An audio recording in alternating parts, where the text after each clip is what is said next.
Look around.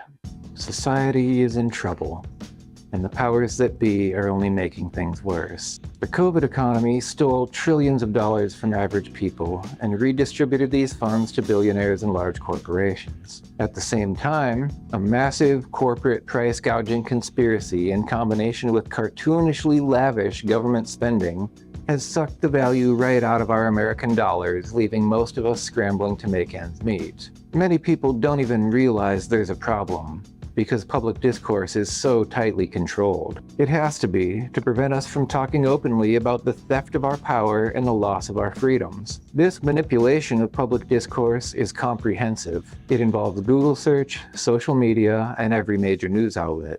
I could go on and on about the problems we face, but this video isn't about problems. It's about solutions. What we need is a real alternative to the rigged economic system. Information sharing networks that are impossible to censor. A constructive path forward, even if society is falling apart.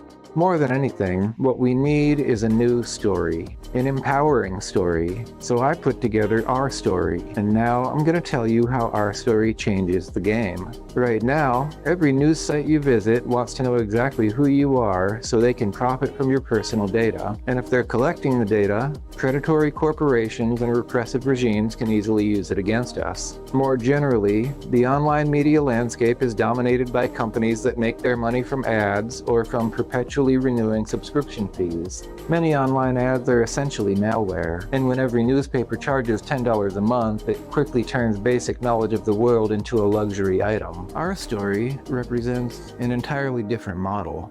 A model that's grounded in decentralization and data integrity. The Rstory token functions as a key for accessing media products. There's no need to have an account with every website because possession of the token is sufficient to access content on any site. Now imagine if New York Times, Washington Post, Netflix, and all the rest each sold their own subscription tokens instead of making us all sign up for 1 million accounts just to see what's going on in the world. Rstory gets us closer to that. Think about it this way.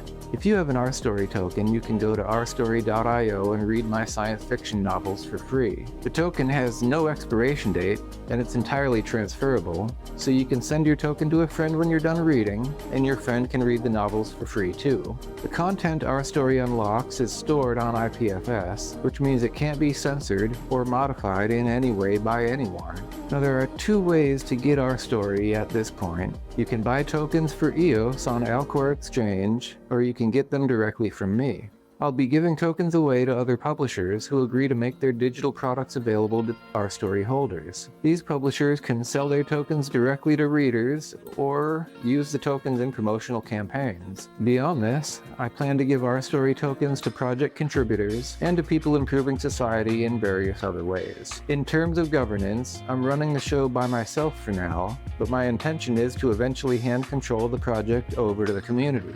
If you want to join this community, I'd love to hear from you. While Rstory on its own might not change the world, it is technology that can empower us to build better systems. Systems that support freedom, fairness, and new forms of collaboration.